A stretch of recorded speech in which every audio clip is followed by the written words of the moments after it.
14 Principles of Management by Henry Fayol based on NCERT Part 2। हमारा sixth principle है subordination of individual interest to general interest. इसे याद करने का हमारा कीवर्ड है सुपरसीड, जिसका मतलब होता है कि ऐसी चीज जिसमें कुछ रिप्लेस करने की पावर हो। According to this principle, in all situations, the interest of group or company will supersede the interest of any one individual। यानी हर सिचुएशन में अगर हम इंटरेस्ट की बात करें तो जो ग्रुप या कंपनी के इंटरेस्ट की बात होगी वो रिप्लेस कर देगी किसको? एक सिंगल इंडिविजुअल के इंटरेस्ट को। According to Fayol, the interest of an organization should take priority over the interest of any individual employee। Our next principle is remuneration of employees। इसे याद करने के हमारे keywords हैं paid और paying।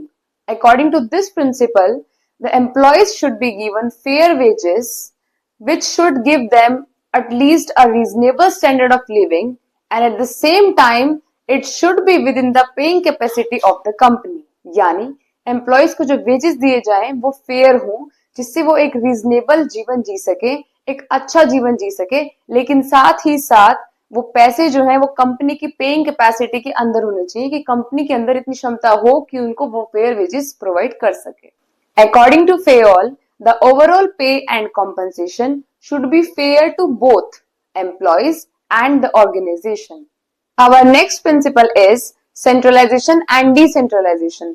The concentration of decision making authority is known as centralization and its dispersal among more than one person is known as decentralization। यानी जो decision लेने की जो पावर है अगर वो एक जगह कंसंट्रेटेड है तो वो कहलाता है सेंट्रलाइजेशन, और अगर वो एक से ज्यादा लोगों में बटी हुई है तो वो कहलाता है decentralisation. So according to this principle, there is a need to balance subordinate involvement through decentralisation with the manager's retention of final authority through centralization। यानी सबऑर्डिनेट्स का जो इन्वॉल्वमेंट है ऑर्गेनाइजेशन में डिसेंट्रलाइजेशन के थ्रू, या फिर जो मैनेजर्स के पास अल्टीमेट डिसीजन लेने की पावर है सेंट्रलाइजेशन के थ्रू, उसमें एक बैलेंस होना चाहिए। यानी there must be a balance between the centralisation and decentralisation in the company. Our next principle is scalar chain. इसे याद करने का हमारा कीवर्ड है chain of authority. According to this principle, organizations should have a chain of authority and communication that runs from top to bottom and should be followed by the managers and the subordinates। यानी organizations में एक chain follow की जाती है authority की और communication की, जो कि टॉप से बॉटम तक जाती है, जिसको सभी मैनेजर्स को और सबऑर्डिनेट्स को फॉलो करना चाहिए। According to Fayol, this chain should not be violated in the normal course of formal communication। However, if there is an emergency, the managers at the same level of authority can directly contact through gangplank। Next principle is order। इसे याद करने का हमारा keyword है place। So the principle of order states that there should be a place for everything and everything must be in its place।